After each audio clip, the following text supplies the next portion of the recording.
Hello hi എല്ലാവർക്കും നമസ്കാരം. ജോസ്മി ആട്ടോ. ഇന്ന് ഞാൻ നിങ്ങളുടെ മുമ്പിൽ വന്നിരിക്കുന്നത് നമുക്ക് എല്ലാവർക്കും ഒരുപോലെ ഉപകാരപ്പെടുന്ന ഒരു സംഭവം നിങ്ങളെ കാണിച്ചു തരുന്നതിന് വേണ്ടിയാണ്. എന്തിനെ പറ്റിയാണെന്ന് വെച്ച് കഴിഞ്ഞാൽ നമ്മളെല്ലാവരും ഭൂരിഭാഗം ആൾക്കാരും കഷ്ടപ്പെടുന്നത് ഒരു മെയിൻ കാര്യം എന്ന് പറഞ്ഞാൽ കൊതുക് ശല്യമാണ് എന്ന് ഞാൻ വിശ്വസിക്കുന്നു. ഇപ്പം എനിക്കൊക്കെ ഏറ്റവും കൂടുതൽ കഷ്ടപ്പാട് എന്ന് പറഞ്ഞു കഴിഞ്ഞാൽ കൊതുകിൻ്റെ ഒരു ശല്യമാണ്. അത് നമ്മളെ കടിച്ചാലും കുഴപ്പമില്ല, നമ്മുടെ കുഞ്ഞുങ്ങളെയും കൂടെ അത് കടിക്കാൻ വരുമ്പോഴത്തേക്കും ചില കുട്ടികളുടെ ബോഡിയിൽ കൊതുക് കുത്തി കഴിഞ്ഞ് കഴിഞ്ഞാൽ ഒരു ഡാർക്ക് സ്പോട്ട്സ് ഇങ്ങനെ ബോഡി ഫുള്ള് വരും. പിന്നെ ആ മാർക്ക് പോകാൻ വേണ്ടി ഭയങ്കര കുറേ നാളുകൾ എടുക്കുമ്പോൾ പോകാം. നമ്മൾ കലാമിലോഷൻ അങ്ങനത്തെ സംഭവങ്ങളൊക്കെ തൂത്ത് കഴിഞ്ഞെങ്കിൽ മാത്രമേ അത് പോകത്തുള്ളൂ. ചില കുട്ടികളെ സംബന്ധിച്ച് കൊതുക് കടിച്ച് കഴിഞ്ഞാൽ അലർജിയായി പിന്നെ അത് പഴുക്കുന്നു, അങ്ങനത്തെ കുറേ പ്രശ്നങ്ങൾ അവരെ സംബന്ധിച്ച് വരും. പിന്നെ മാത്രമല്ല നമ്മൾ ഡെങ്കു ഫീവറൊക്കെ അതിലെ കൂടെ നമുക്ക് കേൾക്കുന്നുമുണ്ട്. മാത്രമല്ല കുട്ടികളെ കടിക്കുമ്പോൾ തന്നെ നമുക്കറിയാം ബോഡിയിൽ ഇങ്ങനെ ഭയങ്കര പൊങ്ങി വരുന്നു, അവർക്ക് ഉറങ്ങാൻ പറ്റുന്നില്ല. ഇപ്പം നമ്മളെ തന്നെ കടിച്ചാൽ പറ്റുന്നില്ല, അവർ പിള്ളേരുടെ കാര്യത്തിൽ നമ്മൾ പറയേണ്ട കാര്യമില്ലല്ലോ. അപ്പോൾ അങ്ങനെ എൻ്റെ വീട്ടിൽ, എൻ്റെ സ്വന്തം വീട്ടിൽ ഞാൻ വരുന്ന സമയത്ത് എൻ്റെ വീട്ടിൽ വളരെ സുലഭമായി കിട്ടുന്ന ഒരു സംഭവമാണ് ഈ കൊതുകുകൾ എന്ന് പറഞ്ഞത്. കാരണം ഞങ്ങളുടെ ചുറ്റിനും റബ്ബറുകളുണ്ട് നന്നായിട്ട്.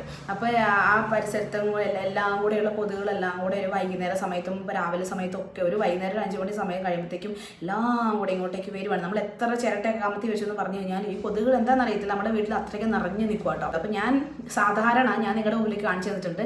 ഈ കൊതുകുകളെ ഓടിക്കാൻ വേണ്ടിയിട്ട് ഇതിന് മുമ്പ് ഞാൻ ചെയ്തുകൊണ്ടിരുന്നത് ഒരു പൊടി നമുക്ക് കിട്ടും. കുറേ മരങ്ങളുടെ ഒരു വേരും കാര്യങ്ങളൊക്കെ ചേർന്ന് ഒരു കവറിനകത്ത്, ആയുർവേദിക്കാണേ. അപ്പോൾ നമുക്ക് ഈ ഗുഡ് നൈറ്റ് പോലത്തെയും എക്സോയോ മാക്സോ അങ്ങനത്തെ പേരെ സംഭവങ്ങളൊക്കെ ഇല്ലേ, അങ്ങനത്തെ സംഭവങ്ങളൊക്കെ നമുക്ക് ഇല്ലേ നിങ്ങൾ ചിന്തിക്കാം. പക്ഷെ അത് നമ്മുടെ കുഞ്ഞുങ്ങൾ ശ്വസിക്കുന്നത് നല്ലതല്ല.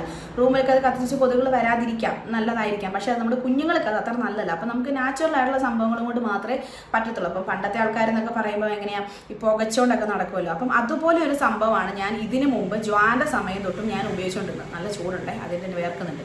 അപ്പോൾ ഞാൻ ആ ഒരു സംഭവം നിങ്ങളെ കാണിച്ചു തന്നിട്ടുണ്ട്. അതിനകത്ത് കുറേ വേരുകളാണ്, നമ്മുടെ കുന്തിരിക്കം പോലത്തെയും അത് കുന്തിരിക്കം ഉണ്ടാവും, പിന്നെ ഏതൊക്കെയോ മരങ്ങളുടെ വേരുകളുണ്ട്. അപ്പോൾ നമ്മളത് തീക്കനലിനകത്ത് ഇട്ടിടുക.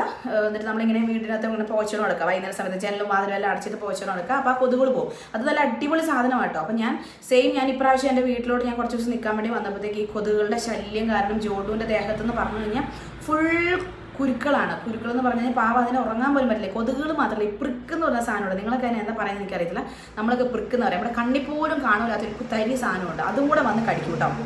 അപ്പോൾ ഞാൻ ഈ സെയിം സംഭവം വാങ്ങാൻ വേണ്ടി പോയപ്പോൾ അവരെന്നോട് ചോദിച്ചു, ഈ പൊടി വേണോ, കവർ വേണോ, അതോ തിരി വേണോ എന്ന്. അപ്പോൾ ഞാൻ തിരി അതെന്താ സംഭവം എന്ന് ചോദിച്ചപ്പോഴാണ് പറയുന്നത് സാമ്പ്രാണത്തിരി പോലത്തെ ഉള്ളതാണ്. അപ്പോൾ നമ്മൾ കൊതുക് പോകാൻ നല്ലതാണ്, അത് നമുക്ക് കത്തിച്ച് വെച്ചാൽ മതി എന്ന് പറഞ്ഞു. അപ്പം അവരെന്നെ കാണിച്ചു തന്ന ഒരു സാധനമാണ് ഇതാ ഈ ഒരു സംഭവം. കണ്ടോ, ഇതിൻ്റെ പേര് എന്ന് പറഞ്ഞു കഴിഞ്ഞാൽ ബോഡി ഗാർഡ് എന്നാട്ടോ ഇതിൻ്റെ പേര്. അപ്പോൾ ഇതിനകത്ത് 10 എണ്ണമാണ്, 10 സ്റ്റിക്കാണുള്ളത്. നമ്മുടെ ഇതെങ്ങനെ സംഭവം നിങ്ങൾ കണ്ടാൽ ഞാൻ പൊട്ടിച്ച് ഞാനിത് ഉപയോഗിക്കുന്നുണ്ട്. നമുക്ക് അവർ പറഞ്ഞത് ഇതാ ഇങ്ങനെ കുന്തിരിക്കാൻ പോലെ ഇരിക്കും കേട്ടോ. ഇതിൻ്റെ സ്മെല്ല് ഒരു രക്ഷയില്ലാത്ത സ്മെല്ലാണ്. എനിക്കിത് ഭയങ്കര ഇഷ്ടമായിരുന്നു സ്മെല്ല്. നമ്മുടെ ഒരു പുൽത്തൈലമൊക്കെ ഇല്ലേ, അതിൻ്റെയൊക്കെ ഒരു സ്മെല്ലാട്ടോ ഇതിന്. നമ്മൾ വീട്ടിൽ കത്തിച്ച് വെക്കുമ്പോൾ തന്നെ ആ ഒരു പുൽത്തൈലത്തിൻ്റെ ഒക്കെ ഒരു സ്മെല്ല്. പക്ഷേ എൻ്റെ അമ്മയ്ക്ക് ഇത് ഇഷ്ടമല്ല. അമ്മ പറയും മണം കയറാൻ വീട്ടിൽ കയറാൻ പറ്റുന്നില്ലെന്ന് പറഞ്ഞേ. പക്ഷേ അത് ഓരോരുത്തരെ ഡിപ്പെൻഡ് ചെയ്തിട്ടിരിക്കും ഈ സ്മെല്ല് എന്ന് പറഞ്ഞാൽ. ഈ പച്ചമരുന്നുകളുടെയൊക്കെ ഈ മണം ഇഷ്ടമുള്ളവരാണെങ്കിൽ അവർക്ക് പറ്റും. കാരണം ഇത് കണ്ടില്ലേ, നാച്ചുറൽ എസെൻഷ്യൽ ഓയിൽ സ്റ്റിക്ക് എന്നാണ് കൊടുത്തിരിക്കുന്നത്. നാച്ചുറൽ എസെൻഷ്യൽ ഓയിൽ സ്റ്റിക്ക് എന്നാണ് ഇവിടെ കൊടുത്തിരിക്കുന്നത് കേട്ടോ. ഇത് 100% നാച്ചുറൽ ആയിട്ടുള്ള സംഭവമാണ്. ഞാൻ ആ പാക്കറ്റിലുള്ള ഒരു സംഭവം പുകയ്ക്കുന്ന സംഭവം എന്ന് പറയുമ്പോൾ തന്നെ ഇത് നാച്ചുറലാണ്.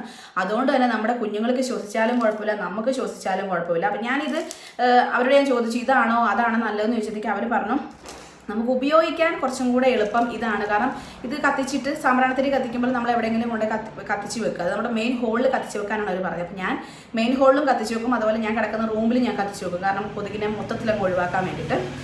മറ്റേതെന്ന് പറയുമ്പോൾ നമ്മൾ പുകച്ചുകൊണ്ട് നടക്കണം. അപ്പം ഇതെല്ലാം ആയുർവേദ ഷോപ്പിൽ നിങ്ങൾക്ക് അവൈലബിൾ ആയിരിക്കും കേട്ടോ. ബോഡി ഗാർഡ് എന്ന് പറഞ്ഞാൽ മതി. കൊതുകിനെ ഓടിക്കുന്ന തിരി എന്ന് പറഞ്ഞാൽ മതി. 10 എണ്ണം ഉണ്ട്, 10 എണ്ണത്തിന് 15 രൂപയേ ഉള്ളൂ. അപ്പോൾ ഞാൻ ഇത് വാങ്ങിക്കൊണ്ട് വന്നു. ഓക്കെ, എന്നാൽ നോക്കാം, പണി കുറവിതാണല്ലോ എന്ന് ഓർത്തുകൊണ്ട് ഞാൻ വാങ്ങിക്കൊണ്ട് വന്നു. ഞാൻ ആദ്യത്തെ ദിവസം ഞാൻ പോകുന്നത് തന്നെ കൊതുകിൻ്റെ ശല്യം സഹിക്കാൻ വയ്യാഞ്ഞിട്ടാണ് ഞാൻ വാങ്ങാൻ പോകുന്നത് കേട്ടോ.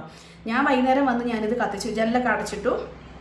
ഞാനിത് കത്തിച്ച് കഴിഞ്ഞപ്പോഴത്തേക്കും ഉണ്ടല്ലോ ഒരൊറ്റ കൊതുക് പോലും ഇല്ല. സത്യം പറഞ്ഞാൽ ഞാൻ പറഞ്ഞാൽ നിങ്ങൾ വിശ്വസിക്കുമെന്ന് എനിക്കറിയില്ല. കാരണം ഇതിൻ്റെ സ്മെല്ല് അടിച്ച് കഴിഞ്ഞാൽ നമുക്ക് തന്നെ പുറത്തിറങ്ങി ഓടാൻ തോന്നും. അതായത് അങ്ങനെ ഒരു പച്ചമരുന്നിൻ്റെയൊക്കെ ഒരു സ്മെല്ലാണ്. പക്ഷെ എനിക്ക് സ്മെല്ല് ഇഷ്ടമാണ്. നമുക്ക് ഇങ്ങനത്തെ സ്മെല്ല് ഇഷ്ടമുള്ള ഒരുപാട് ആൾക്കാർ ഉണ്ട്. തനി ആയുർവേദിക് സ്മെല്ലാണ് വരുന്നത്, കുറേ പച്ചമരുന്നുകൾ കത്തിച്ചതിൻ്റെ സ്മെല്ല്. അപ്പം അതുകൊണ്ടാണ് ഞാൻ അന്ന് രാത്രിയിൽ ഇത്രയും നാളായിട്ട് ഞാൻ എൻ്റെ വീട്ടിൽ വന്ന് നിന്നിട്ട് ഞാനൊന്ന് സ്വസ്ഥമായിട്ട് ഞാനും ഉറങ്ങി. കൊതുക് വല ഇട്ടിട്ട് പോലും കാര്യമില്ല, കാരണം ഇപ്പുറക്ക് വന്ന് കയറുന്നുണ്ട്. അപ്പോൾ നമ്മൾ ചില സമയത്ത് എന്താ പറയുക, രാത്രി സമയത്താണ് കൊതുക് വല നമുക്ക് പ്രൊട്ടക്ഷനിൽ വരിക. രാവിലെ നമ്മൾ മുറ്റത്തോടൊക്കെ നടക്കാൻ നേരത്തൊന്നും കൊതുക് വല നമ്മൾ മൂടിക്കൊണ്ട് നമ്മൾ നടക്കുകയല്ലോ ചെയ്യുന്നത്. അപ്പോൾ ഇതെന്താ നമ്മുടെ വീട്ടിൽ നിന്നേ കൊതുക് പോയ പോലെയാണ്. ഇപ്പോൾ സത്യം പറഞ്ഞാൽ ഞാനിത് കത്തിക്കാൻ തുടങ്ങിയിട്ട് 2 ദിവസമായിട്ടുള്ളൂ, 3 ദിവസമായിട്ടുള്ളൂ. ഇന്നിപ്പോൾ 4ാമത്തെ ദിവസം. പക്ഷെ എന്നിട്ട് പോലും ഇവിടെ കൊതുകിൻ്റെ എണ്ണം കുറഞ്ഞു എന്നുള്ളതാണ്. നേരത്തെ ഉള്ള ആ കൊതുകിൻ്റെ ആ ഒരു എണ്ണമില്ല, നല്ല പോലെ കുറഞ്ഞിട്ടുമുണ്ട്. വൈകുന്നേരം ഇത് കത്തിച്ച് വെച്ചാൽ ഒരു കൊതുക് പോലും ഉണ്ടാവില്ല. എൻ്റെ ഒരു അനുഭവമാണ് പറയുന്നത്. അത്രയും കൊതുകിൻ്റെ ഒരു കൂട്ടങ്ങളുടെ ഇടയിൽ ജീവിക്കുന്ന ഒരാളാണ് ഞാൻ. അപ്പം ഞാൻ ഈ സംഭവം കത്തിച്ച് വെച്ചപ്പോഴത്തേക്കും ആ കൊതുകുകൾ പോയി. അപ്പം ജോഡുവിനാണെങ്കിലും മര്യാദ കിടന്ന് ഉറങ്ങാം. ഒന്നാൽ ചൂടാണ്, പിള്ളേർക്ക് ഡ്രസ്സൊക്കെ ഇട്ട് നടക്കാൻ വേണ്ടി ഭയങ്കര ബുദ്ധിമുട്ടായിരിക്കും. അപ്പം അവന് ഡ്രസ്സൊക്കെ ഒന്ന് ഊരി നടത്താമെന്ന് കരുതുമ്പോഴത്തേക്ക് ഈ കൊതുകുകളെ പേടിച്ച് നമുക്ക് ഇടാൻ പറ്റില്ല. കൊച്ചിൻ ഡ്രസ്സ് ഇടിച്ച് കൊടുത്തേ പറ്റത്തുള്ളൂ, കാരണം ഫുൾ കൈ വരെ ഇടിച്ച് കൊടുക്കണമല്ലോ. അപ്പോൾ ചൂടിൻ്റെ സമയത്തും കൂടെ ചിന്തിക്കണേ. പക്ഷേ ഈ ഒരു സംഭവം നിങ്ങൾ കത്തിച്ച് വെച്ചോ, നല്ല റിസൾട്ടാണ് കേട്ടോ. ഇതിൻ്റെ പൊട്ടിക്കാത്ത കവറാണ്, ഞാൻ ഇങ്ങനത്തെ 3 കവറാണ് ഞാൻ വാങ്ങി വെച്ചിരിക്കുന്നത്. എന്നതിൽ പിള്ളേർ തന്നെ കിടന്നുറങ്ങുന്ന ഒരു ഫോട്ടോ ഒക്കെയാണ് കൊടുത്തിരിക്കുന്നത്. ഇത്രയും ഗുണപ്രദം എന്ന് കാര്യം. മറ്റേത് നല്ലതാട്ടോ, ആ പാക്കറ്റിലുള്ള സംഭവം നല്ലതാണ്. പക്ഷെ നമ്മളിങ്ങനെ കനലെടുക്കണം, പുകച്ചുകൊണ്ട് നടക്കണം, അങ്ങനത്തെ കാര്യങ്ങളുണ്ടെന്നേ ഉള്ളൂ. ഇതെന്ന് പറഞ്ഞു കഴിഞ്ഞാൽ അങ്ങനത്തെ ഒരു പ്രശ്നമില്ല. നമ്മൾ കത്തിക്കുക. ഒന്ന് നിങ്ങൾക്ക് 2 ഫ്ലോറുള്ള വീടാണെന്നുണ്ടെങ്കിൽ താഴത്തെ മെയിൻ ഹോളിലോട്ട് ഒന്ന് കത്തിച്ച് വെക്കുക, മുകളിലും ഒന്ന് കത്തിച്ച് വെക്കുക കേട്ടോ, കൊതുക് നല്ലപോലെ ഉള്ളവരാണെങ്കിൽ. അപ്പോൾ അങ്ങനെ പൊക്കോളും. പിന്നെ 1 നിലയുള്ള വീടുകളാണെങ്കിൽ ഹോളിലും നിങ്ങളുടെ റൂമിലും കൂടി ഒന്ന് കത്തിച്ച് വെച്ചു. അപ്പോൾ അങ്ങനെ ആകുമ്പോഴത്തേക്കും നമ്മൾ കിടക്കാൻ നേരത്തെ ഒരു നല്ലൊരു ആയുർവേദ ഷോപ്പിലൊക്കെ പോയതിൻ്റെ ഒരു ഫീലിലൊക്കെ നമുക്ക് ഇങ്ങനെ കിടന്നുറങ്ങുകയും ചെയ്യാം. നല്ല അടിപൊളി സംഭവമാണ് കേട്ടോ. നിങ്ങൾ വിശ്വസിച്ചോ, ധൈര്യമായിട്ട് ഉപയോഗിച്ചോ. കാരണം എൻ്റെ വീട്ടിലെ കൊതുക് പോയിട്ടുണ്ടെന്നുണ്ടെങ്കിൽ തീർച്ചയായും നിങ്ങളുടെയൊക്കെ വീട്ടിലെ കൊതുക് ഓടിപ്പോയിരിക്കും. പിന്നെ കുഞ്ഞുങ്ങളെ അത് കടിക്കുമെന്നുള്ള പേടിയും വേണ്ട, നമുക്ക് ഡെങ്കുവിനെയും പേടിക്കണ്ട. അപ്പം ധൈര്യമായിട്ട് ബോഡി ഗാർഡ് കണ്ടോ, ബോഡി ഗാർഡ് എന്നാണ് ഇതിൻ്റെ പേര്.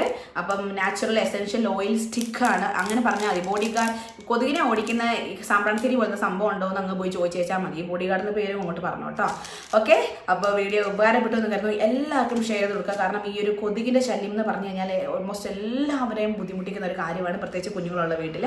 അപ്പോൾ ധൈര്യമായിട്ട് നമുക്ക് കുഞ്ഞുങ്ങൾ ശ്വസിച്ചാൽ പോലും പേടിക്കാത്ത നാച്ചുറൽ ആയിട്ടുള്ള സംഭവങ്ങളുണ്ട് നമ്മൾ, അതാണല്ലോ ഏറ്റവും നല്ലത്. അപ്പോൾ എല്ലാവർക്കും ഷെയർ ചെയ്ത് കൊടുക്കാനും മറക്കരുത്. പുതിയൊരു അടിപൊളി വീഡിയോയുമായി വരുന്നവരെ ടാറ്റ, ബൈ ബൈ.